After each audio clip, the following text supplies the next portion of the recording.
नमस्कार विद्यार्थी मित्रांनो, मी प्राध्यापिका डॉक्टर देवकी निलेश राठोड, श्रीपतराव कदम महाविद्यालय शिरवळ या ठिकाणी अर्थशास्त्र या विषयाची सहाय्यक प्राध्यापिका म्हणून कार्यरत आहे.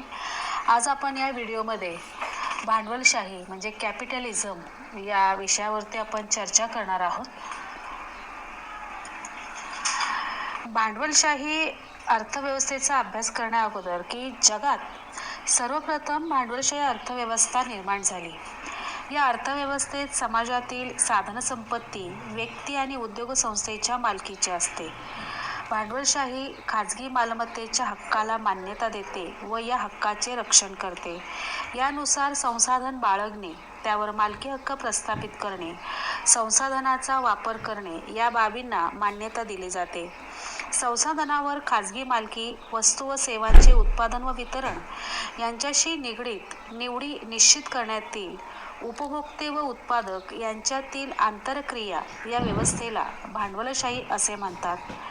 या अर्थव्यवस्थेत कोणत्या वस्तूंचे किती प्रमाणात व कसे उत्पादन घ्यावयाचे यासारखे महत्त्वपूर्ण प्रश्न किंमत यंत्रणेद्वारे सोडविले जातात. सदर व्हिडिओमध्ये आपण भांडवलशाही म्हणजे काय, भांडवलशाहीचा अर्थ, त्याची व्याख्या, भांडवलशाहीची वैशिष्ट्ये आणि गुणदोष याचा अभ्यास आपण करणार आहोत. भांडवलशाही अर्थव्यवस्थेत भांडवल, किमती, नफा या बाबींना महत्त्व असते. या अर्थव्यवस्थेत खाजगी मालमत्ता व वारसा हक्क मान्य केला जातो. उत्पादक महत्तम नफा मिळविण्यासाठी अधिकाधिक प्रमाणात वस्तू व सेवांचे उत्पादन घेतात. अर्थात अर्थव्यवस्थेतील सर्व प्रकारचे मूलभूत प्रश्न सोडविण्याचे कार्य किंमत यंत्रणा करत असते. उपभोक्ते आपल्या गरजेची तीव्रता किमतीच्या माध्यमातून व्यक्त करत असतात. उत्पादक बाजारातील अधिक किमतीच्या व अधिक नफा मिळवून देणाऱ्या वस्तूंचे उत्पादन घेतात. भांडवलशाहीत अर्थव्यवस्थेचे कार्य अदृश्य अशा किंमत यंत्रणेद्वारे चालते. भांडवलशाहीचा अर्थ पुढील व्याख्यांद्वारे आपणास लक्षात येईल. प्राध्यापक W.N. लाउक्स यांच्या मते भांडवलशाही अर्थव्यवस्था ही अशा आर्थिक पद्धतीचे संघटन आहे की ज्यात खाजगी मालकी आणि मनुष्यनिर्मित व निसर्गनिर्मित भांडवलाचा खाजगी नफ्यासाठी वापर ही वैशिष्ट्ये आढळतात. दुसरी व्याख्या जी आहे ती दिली प्राध्यापक G.D.H. कोल यांच्या मते भांडवलशाही म्हणजे ज्या व्यवस्थेत नफ्यासाठी उत्पादन घेतले जाते आणि उत्पादनाची साधने खाजगी मालकीची असतात, तसेच उत्पादन कार्य भाडोत्री श्रमिकांमार्फत केले जाते, पण उत्पादन भांडवलदारांच्या किंवा भांडवलदाराच्या मालकीचे असते. ही व्यवस्था म्हणजे भांडवलशाही अर्थव्यवस्था होय.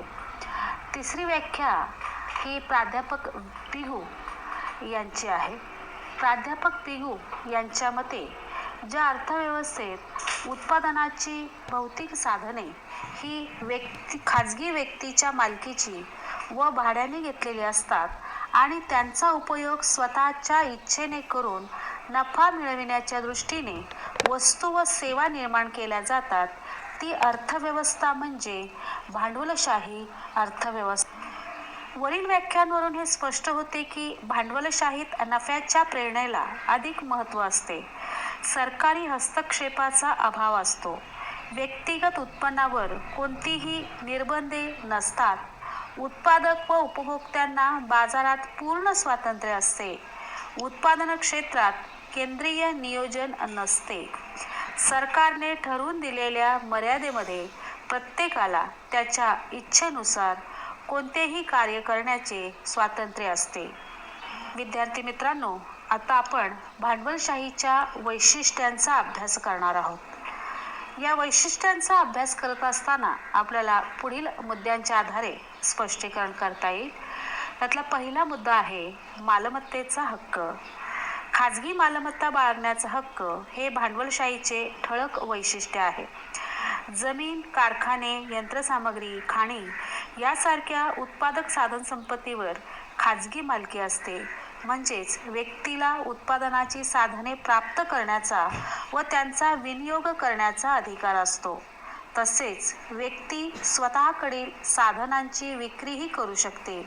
व्यक्तीला स्वतःच्या फायद्याच्या उद्देशाने साधनांचा वापर करता येतो. मालमत्ता बाळगण्याच्या हक्कात वारसा हक्कानुसार मालमत्ता प्राप्त करण्याचा अधिकारही समाविष्ट असतो.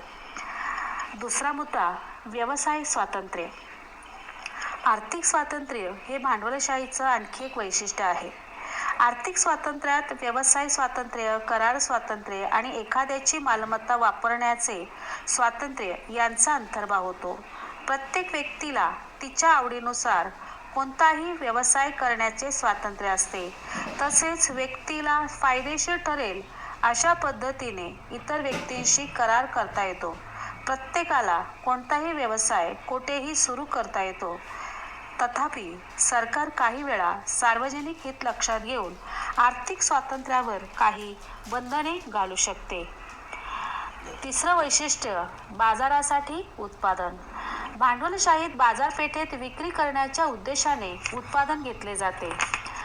जेव्हा बाजारपेठेसाठी एखाद्या बाबीचे उत्पादन घेतले जाते तेव्हा तिला वस्तूचे स्वरूप प्राप्त होते.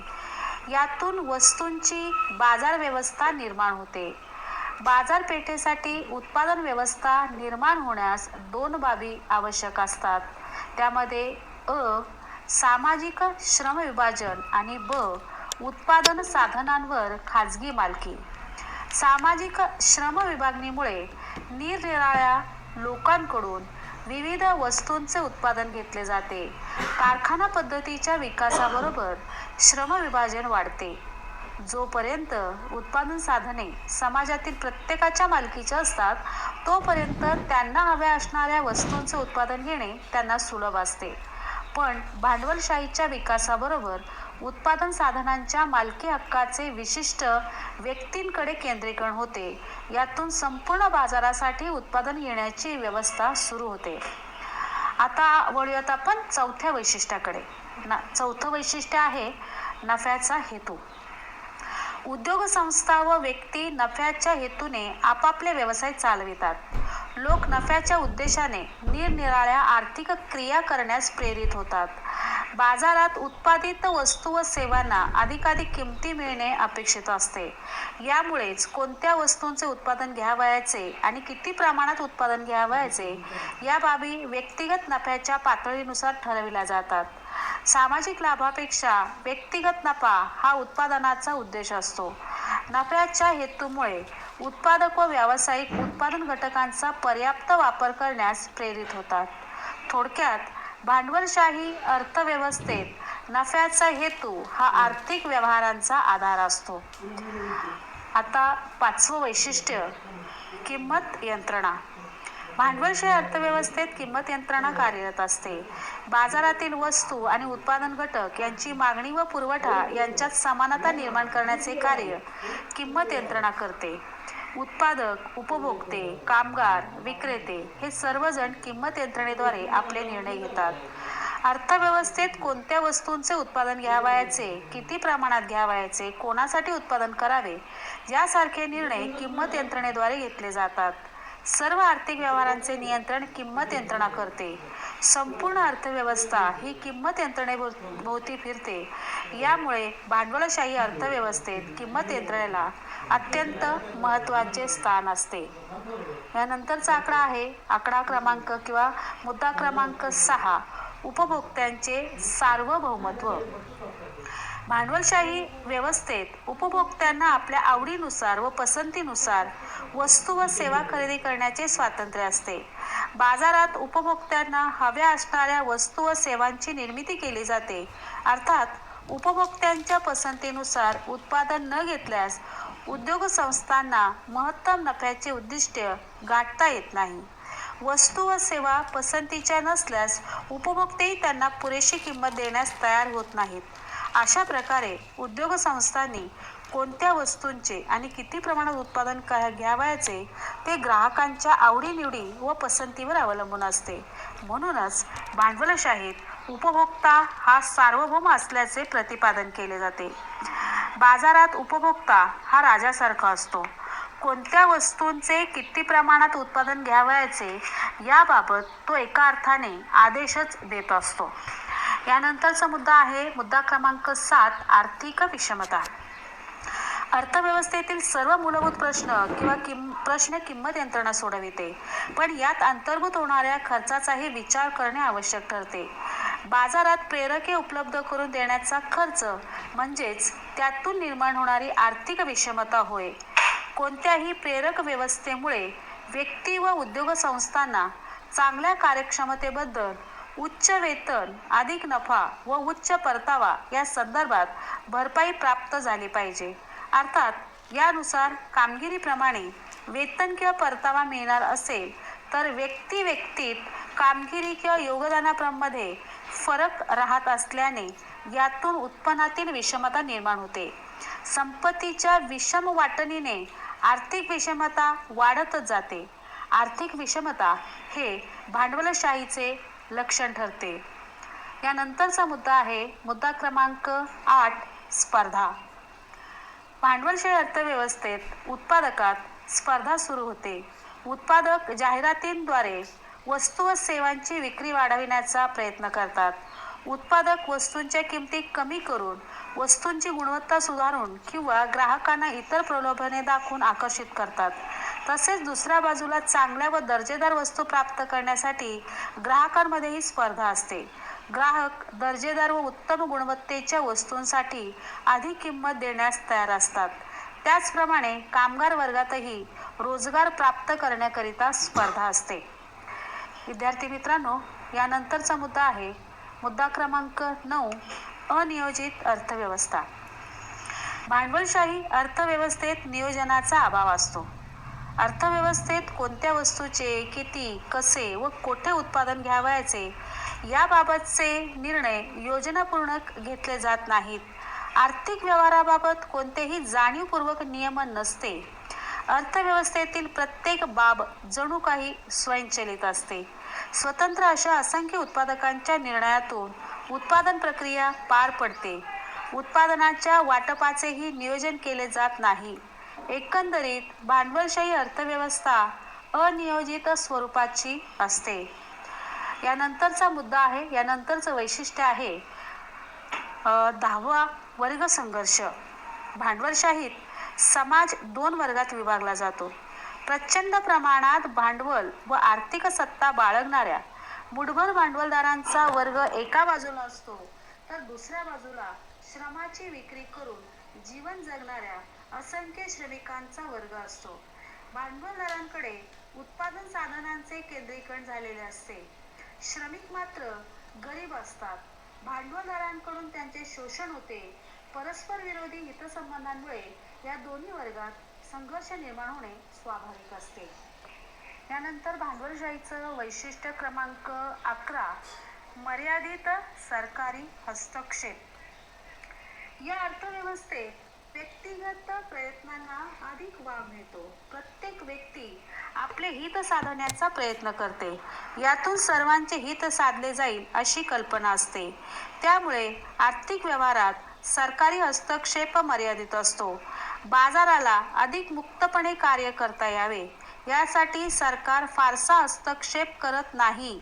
तथापि व्यापक समाजहितासाठी सरकारने रस्ते, घरे, आरोग्यसोयी, शिक्षण, संरक्षण इत्यादी कामे करावीत असे मानले जाते.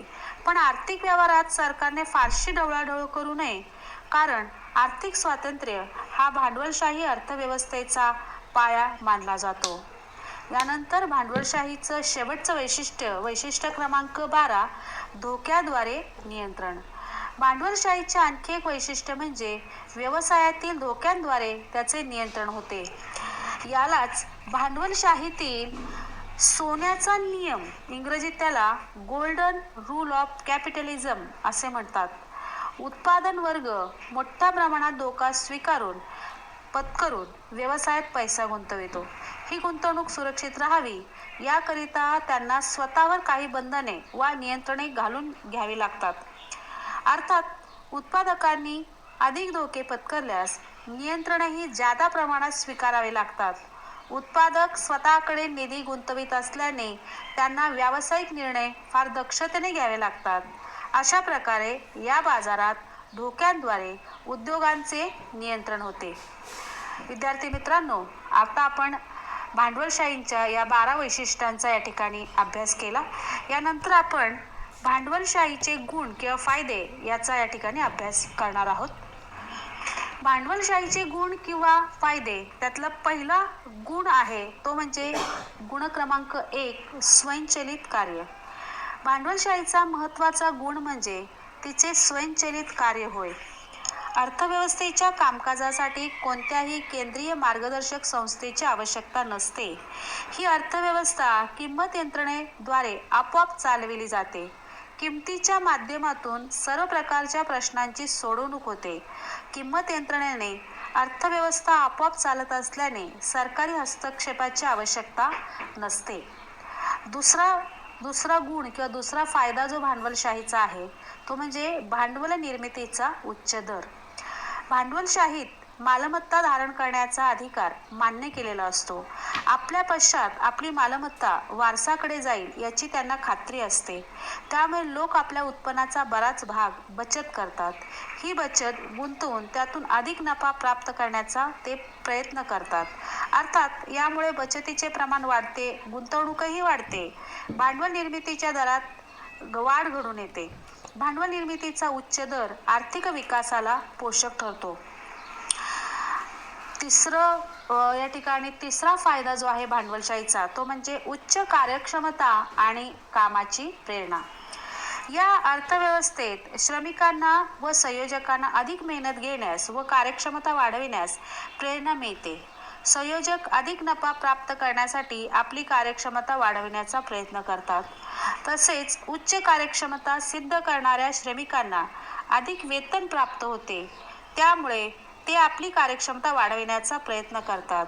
अशा प्रकारे देशातील संपूर्ण श्रमशक्ती अधिक कार्यक्षमतेने काम करण्यास प्रोत्साहित होते. यानंतर भांडवलशाहीचा फायदा चौथा गुण जो आहे तो म्हणजे आर्थिक विकास व भरभराट. या अर्थव्यवस्थेत वस्तू व सेवांचा मुबलक पुरवठा होतो. नफ्याच्या प्रेरणेमुळे संयोजक अधिक जोखीम स्वीकारण्यास तयार होतात. ते नव्या उत्पादन क्षेत्रात प्रवेश करतात. याचा परिणाम म्हणून सुखसोयीच्या आयुष्यात वाढ होते. जीवनमान पर्याप्त बनते. लोकांच्या राहणीमानाचा दर्जा उंचावतो. याशिवाय भांडवलशाही अर्थव्यवस्था बचतीसाठी अधिक संधी प्रदान करते. परिणामी गुंतवणुकीचे प्रमाण वाढते. संशोधन व तांत्रिक प्रगती घडून येते. यामुळे आर्थिक विकास व भरभराट घडून येते. विद्यार्थी मित्रांनो, आता आपण भांडवलशाहीचा 5वा फायदा पाहणार आहोत. 5वा फायदा किंवा 5वं जे गुण आहे ते म्हणजे लोकशाही प्रधान व्यवस्था. उपभोक्त्यांच्या नियंत्रणामुळे ही पद्धती लोकशाही स्वरूपाची बनते. उपभोक्त्यांच्या आवडीनिवडीनुसार वस्तू व सेवांचे उत्पादन समायोजित होते. उपभोक्ते आपल्या पसंतीनुसार वस्तू व सेवांचा उपभोग घेतात. उत्पादक कोणत्याही वस्तूंचा पुरवठा वाढवून त्याचा उपभोग घेण्यास उपभोक्त्यांवर दबाव आणू शकत नाहीत. म्हणजेच एका अर्थाने उपभोक्ते उत्पादनाचे नियंत्रण करतात. म्हणून ही अर्थव्यवस्था लोकशाही प्रधान ठरते. मुद्दा क्रमांक 6, उत्पादन साधनांचा पर्याप्त वापर. उत्पादनाची दुर्मिळ संसाधने अधिक किफायतशीर कामासाठी वापरली जातात. तसेच त्यांचा कमीत कमी अपव्यय होतो. वस्तूंचे उत्पादन व विक्री याबाबत संयोजकांमध्ये तीव्र स्पर्धा असते. प्रत्येक संयोजक आपला नफा महत्तम राखण्यासाठी संसाधनाचा कार्यक्षमपणे वापर करतो. संसाधनाचा अपव्यय करणाऱ्या संयोजकांना नुकसान सोसावे लागते. यासाठी ते साधनांचा पर्याप्त वापर करतात. भांडवलशाहीचा हा फायदा महत्त्वाचा मानला जातो. आता मुद्दा क्रमांक 7, नवोन्मेष किंवा नवनिर्मितीला उत्तेजन. या अर्थव्यवस्थेत नफ्याच्या प्रेरणेने संयोजक नवोन्मेष करतात. उत्पादन क्षेत्रात नवनवीन प्रयोग करतात. नव्या प्रकारच्या वस्तू, प्रचलित वस्तूंच्या स्वरूपात बदल, नवीन यंत्रसामग्री, उच्च तंत्रज्ञान, वस्तूची विक्री, नवीन व्यवस्था यासारख्या सुधारणा केल्या जातात. उपभोक्त्यांच्या पसंतीनुसार नाविन्यपूर्ण वस्तूंची निर्मिती केली जाते. उपभोक्त्यांनाही त्यांच्या आवडीनिवडीनुसार विविध वस्तू व सेवा उपलब्ध होत असल्याने त्यांचा फायदा होतो. एकंदरीत भांडवलशाहीमुळे नवोन्मेषाला उत्तेजन मिळते. यानंतर मुद्दा क्रमांक 8, जोखीम पत्करण्यास उत्तेजन. उद्योग व्यवसायात संयोजकांनी जोखीम पत्करणे आवश्यक असते. भांडवलशाहीत संयोजकांना धोका पत्करण्यास उत्तेजन मिळते, कारण जोखीम पत्करून ते अधिक नफा कमवू शकतात. महत्तम नफा कमविण्यासाठी संयोजक अधिक जोखीम पत्करण्यास तयार होतात. यामुळे व्यवसायाचा चौफेर विकास होतो. यानंतर मुद्दा क्रमांक 9, तंत्रवैज्ञानिक प्रगती. भांडवलशाही व्यवस्था तंत्रवैज्ञानिक प्रगतीला पोषक असते. अशा अर्थव्यवस्थेत संयोजकांमध्ये तीव्र स्पर्धा असते. स्पर्धेत आपले अस्तित्व टिकवून ठेवण्यासाठी संयोजकांना नवनव्या तंत्रांचा वापर करावा लागतो. यातून तांत्रिक प्रगती घडून येते. नवीन शोध व संशोधनाला महत्त्व दिले जाते. यामुळे उत्पादन तंत्र सुधारते व उत्पादन खर्चात घट होते. भांडवलशाहीचा शेवटचा गुण किंवा शेवटचा फायदा आहे तो म्हणजे मुद्दा क्रमांक 10, लवचिकता.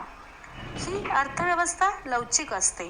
तिच्यात बदलत्या परिस्थितीशी जुळून घेण्याची क्षमता असते. युद्ध, तेजी, मंदी यासारख्या विभिन्न परिस्थितीशी जुळून घेण्याची क्षमता या अर्थव्यवस्थेमध्ये असते. सरकार काही वेळा सामाजिक हिताच्या उद्देशाने अर्थव्यवस्थेवर काही नियंत्रण लादते. अशा नियंत्रणासह अर्थव्यवस्थेतील सर्व घटकांना सामावून घेण्याची लवचिकता या अर्थव्यवस्थेत आढळते. म्हणूनच आजही बदलत्या परिस्थितीनुसार ही अर्थव्यवस्था टिकून असलेली दिसते. याशिवाय गतिशीलता हा या अर्थव्यवस्थेतील महत्त्वाचा गुण आहे. या अर्थव्यवस्थेमुळे उपभोक्त्यांना स्वायत्ततेचा पुरेपूर लाभ घेता येतो. यामुळे लोकांच्या भौतिक सुखात वाढ होते, त्यांचे राहणीमान उंचावते. या अर्थव्यवस्थेत व्यक्ती स्वातंत्र्याला भरपूर वाव असतो.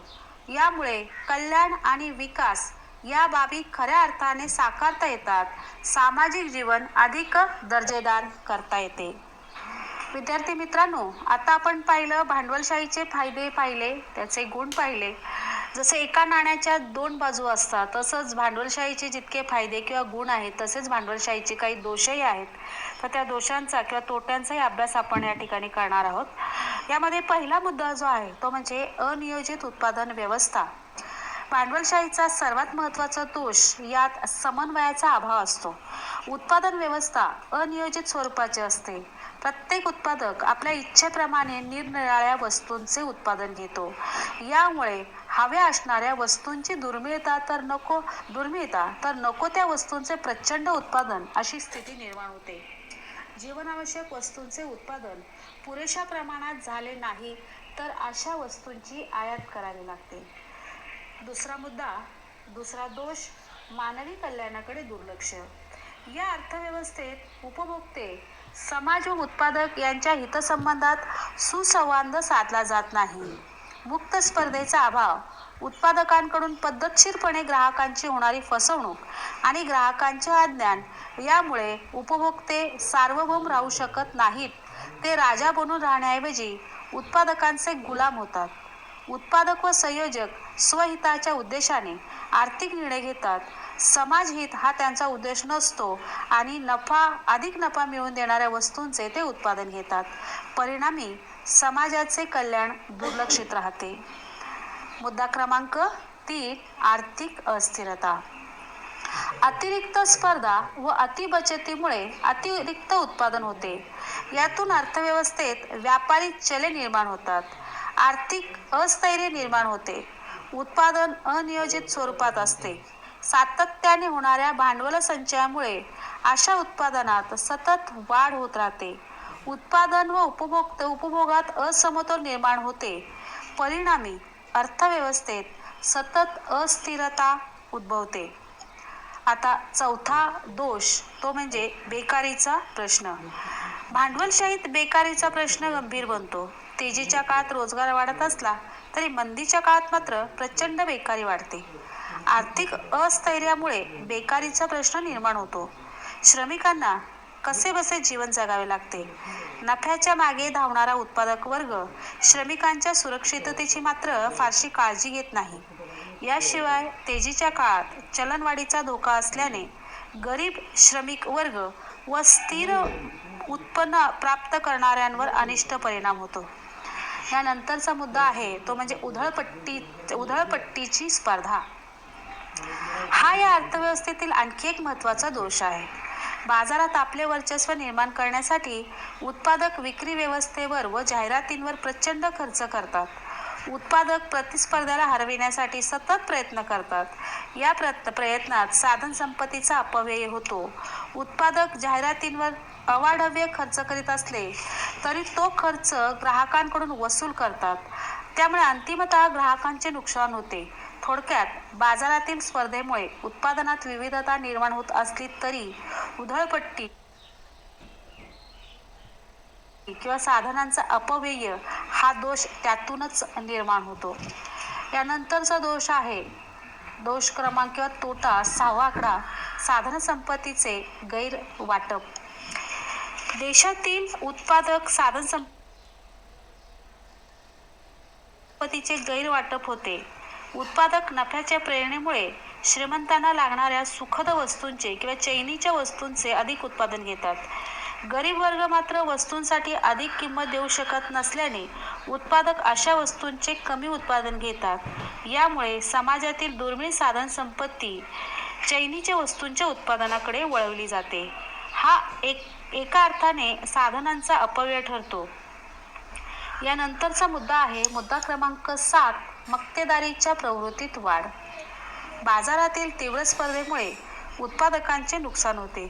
असे नुकसान टाळण्यासाठी उत्पादक एकत्र येऊन मक्तेदारी निर्माण करण्याचा प्रयत्न करतात. प्रचंड संपत्ती व नफा यामुळे उत्पादकांची मक्तेदारी शक्ती वाढते. अर्थात मक्तेदारीमुळे आर्थिक सत्ता मुठभरांच्या हातात केंद्रित होते. मक्तेदार समाजाचे शोषण करतात. मक्तेदारी प्रवृत्तीमुळे समाजहिताला बाधा पोहोचते. ती खऱ्या अर्थाने मक्तेदारी ही खरं समाजहितासाठी ही घातक मानली जाते एका अर्थाने. यानंतरचा मुद्दा आहे तो म्हणजे सामाजिक अन्याय आणि आर्थिक विषमता. मुद्दा क्रमांक 8. भांडवलशाहीचा आणखी एक दोष म्हणजे उत्पन्न वितरणातील तीव्र विषमता होय. नफ्याची प्रेरणा, मालमत्तेचा हक्क, वारसा हक्क, अनियंत्रित व्यवस्था इत्यादीमुळे श्रीमंत वर्गांकडे प्रचंड संपत्ती असते. पण दुसऱ्या बाजूला समाजातील फार मोठा वर्ग गरीबच राहतो. त्यामुळे आर्थिक विषमता भीषण स्वरूप धारण करते. सामाजिक, राजकीय व शैक्षणिक क्षेत्रातही विषमता वाढते. वाढत्या सामाजिक अन्यायाने आर्थिक व सामाजिक वातावरण बिघडते व सामाजिक असंतोष वाढतो. यानंतरचा मुद्दा आहे तो म्हणजे गैरव्यवहार. मोठे उद्योजक महत्तम नफ्यासाठी नैतिक मूल्ये पायदळीत उडवितात. प्रभावी संचालकांना भरपूर मानधन देणे, राजकोषीय नियमांचे उल्लंघन करणे, राष्ट्रीय स्तरावर आरामदायी जीवन जगणे, काळा पैसा निर्माण करणे इत्यादी मार्गाने गैरव्यवहार केले जातात. याशिवाय छोटी मुले व स्त्रियांकडून अतिरिक्त काम करून घेणे, ग्राहकांची पिळवणूक करणे यासारखे प्रकार घडतात. नफ्यासाठी व्यावसायिक नीतिमत्तेची पायमल्ली केली जाते. यामुळे संपूर्ण समाजाचे नुकसान होते. आता आपण येतोय शेवटच्या मुद्द्याकडे. मुद्दा क्रमांक 10 भांडवलशाहीचा 10व्या क्रमांकाचा तोटा आहे तो म्हणजे साम्राज्यवादाचा विस्तार. भांडवलशाहीत नफ्याच्या प्रेरणेने उत्पादन प्रचंड प्रमाणात घेतात. वस्तूंची विक्री वाढविण्याकरिता प्रसंगी विदेशी बाजारपेठांवर ताबा मिळवला जातो. यामुळे दुर्बल राष्ट्रांमध्ये बड्या भांडवलदारांची साम्राज्य निर्माण होतात. साम्राज्यातील वसाहत स्वतःच्या विकासासाठी वापरली जाते. पूर्वी ब्रिटिशांनी भारतात असा साम्राज्यवाद निर्माण केला होता. सध्या अमेरिकेसारखे देश आर्थिक साम्राज्यवाद निर्माण करीत आहेत. भांडवलशाहीत अनेक त्रुटी असल्या तरी इतर कोणत्याही प्रकारच्या अर्थव्यवस्थेच्या तुलनेत हीच अर्थव्यवस्था जगभरात वेगाने पसरत आहे. विद्यार्थी मित्रांनो, रशियासारख्या देशाने समाजवादी अर्थव्यवस्थेचा प्रयोग प्रदीर्घ काळापर्यंत केला. पण 1985मध्ये रशियाने समाजवादी तत्त्वे झुगारून भांडवलशाही तत्त्वांचा अंगीकार केला. सध्या सर्वत्र उदारीकरण, खाजगीकरण व जागतिकीकरणावर आधारित असणाऱ्या अर्थव्यवस्था निर्माण केल्या जात आहेत. सध्या विषमता, मक्तेदारी प्रवृत्ती, आर्थिक अस्थिरता, बेकारी यासारखे दोष दूर करून भांडवलशाही अर्थव्यवस्था राबविण्याचा प्रयत्न बरेच देश करत आहेत. तर विद्यार्थी मित्रांनो, आजच्या आपण या व्हिडिओमध्ये अभ्यास केला भांडवलशाही म्हणजे काय, भांडवलशाहीची व्याख्या, भांडवलशाहीची वैशिष्ट्ये, भांडवलशाहीचे गुण किंवा फायदे, भांडवलशाहीचे दोष किंवा तोटे. तर अशी अपेक्षा आहे की विद्यार्थी मित्रांनो तुम्हाला हा घटक निश्चित कळाला असेल. धन्यवाद.